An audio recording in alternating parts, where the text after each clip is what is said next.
Todo comeza un día cunha idea que se xunta a outra e outra e outra ata que aparecen as primeiras formas.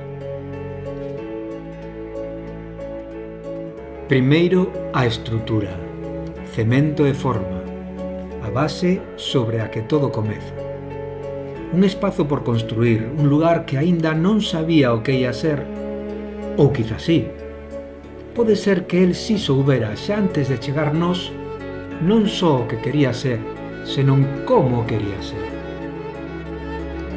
Quizás foi el quen nos trouxo ata o monte da vila e guiounos, lentamente, a través dos seus desexos.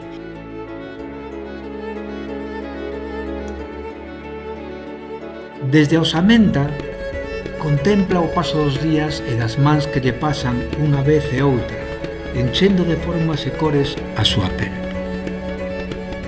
Pouco a pouco, tesela a tesela. Cada escama é unha casa en construcción que hai que pensar cos ollos, coa luz de cada quen que observa o proceso. Os tempos do formigón son lentos, así que cada pausa no traballo é unha espera, un agardar polo visto e prace, pola dirección do próximo paso.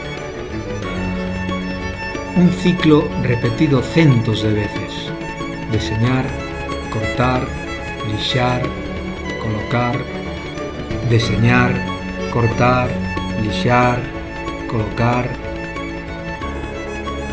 pero sempre un xesto único, porque cada peza garda un instante, un alento diferente.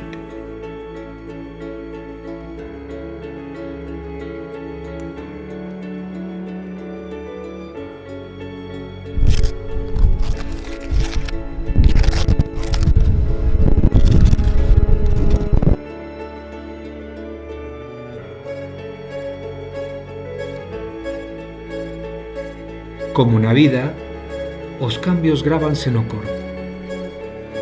No tempo das clases e algúns máis, traballando sempre da man dos que estiveron antes e abrindo camiños que virán despois. Ao longo dos cursos, o banco medra. Pero sempre sen presa, pois cada fragmento debe buscar o seu sitio, atopar o recuncho onde descansar e dende onde poder ver pasar as xeracións que virán tras de nós. Novas mans, novas ideas. As teselas buscan o sitio e sinalan o instante 1001 veces repetido, sempre igual e sempre distinto.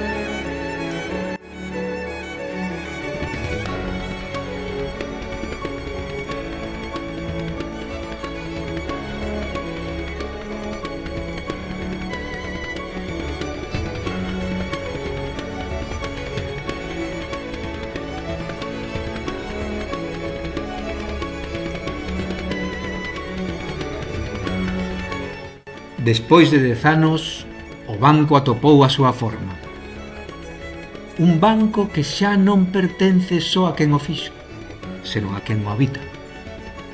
Un lugar para sentar, mirar, atoparse e permanecer.